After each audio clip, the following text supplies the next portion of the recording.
اعوذ باللہ من الشیطان الرجیم بسم اللہ الرحمن الرحیم وَلَئِن سَأَلْتَهُم مَّنْ خَلَقَ السَّمَاوَاتِ وَالْأَرْضَ وَسَخَّرَ الشَّمْسَ وَالْقَمَرَ لَيَقُولُنَّ اللَّهُ فَأَنَّىٰ يُؤْفَكُونَ۔ اگر تم ان لوگوں سے پوچھو کہ زمین اور آسمانوں کو کس نے پیدا کیا ہے اور چاند اور سورج کو کس نے مسخر کر رکھا ہے تو ضرور کہیں گے کہ اللہ نے، پھر یہ کدھر سے دھوکہ کھا رہے ہیں۔ اللہ یبسط الرزق لمن یشاء من عبادہ ویقدر لہ ان اللہ بکل شیء علیم۔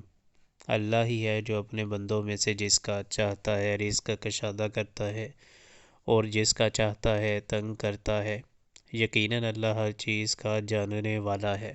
وَلَئِن سَأَلْتَهُم مَّن نَّزَّلَ مِنَ السَّمَاءِ مَاءً فَأَحْيَا بِهِ الْأَرْضَ مِن بَعْدِ مَوْتِهَا لَيَقُولُنَّ اللَّهُ قُلِ الْحَمْدُ لِلَّهِ بَلْ أَكْثَرُهُمْ لَا يَعْقِلُونَ۔ اور اگر تم ان سے پوچھو کہ کس نے آسمان سے پانی برسایا اور اس کے ذریعہ سے مردہ پڑی ہوئی زمین کو جلا اٹھایا تو وہ ضرور کہیں گے اللہ نے۔ کہو الحمدللہ، مگر اکثر لوگ سمجھتے نہیں ہیں۔ وَمَا هَٰذِهِ الْحَيَاةُ الدُّنْيَا إِلَّا لَهْوٌ وَلَعِبٌ وَإِنَّ الدَّارَ الْآخِرَةَ لَهِيَ الْحَيَوَانُ لَوْ كَانُوا يَعْلَمُونَ۔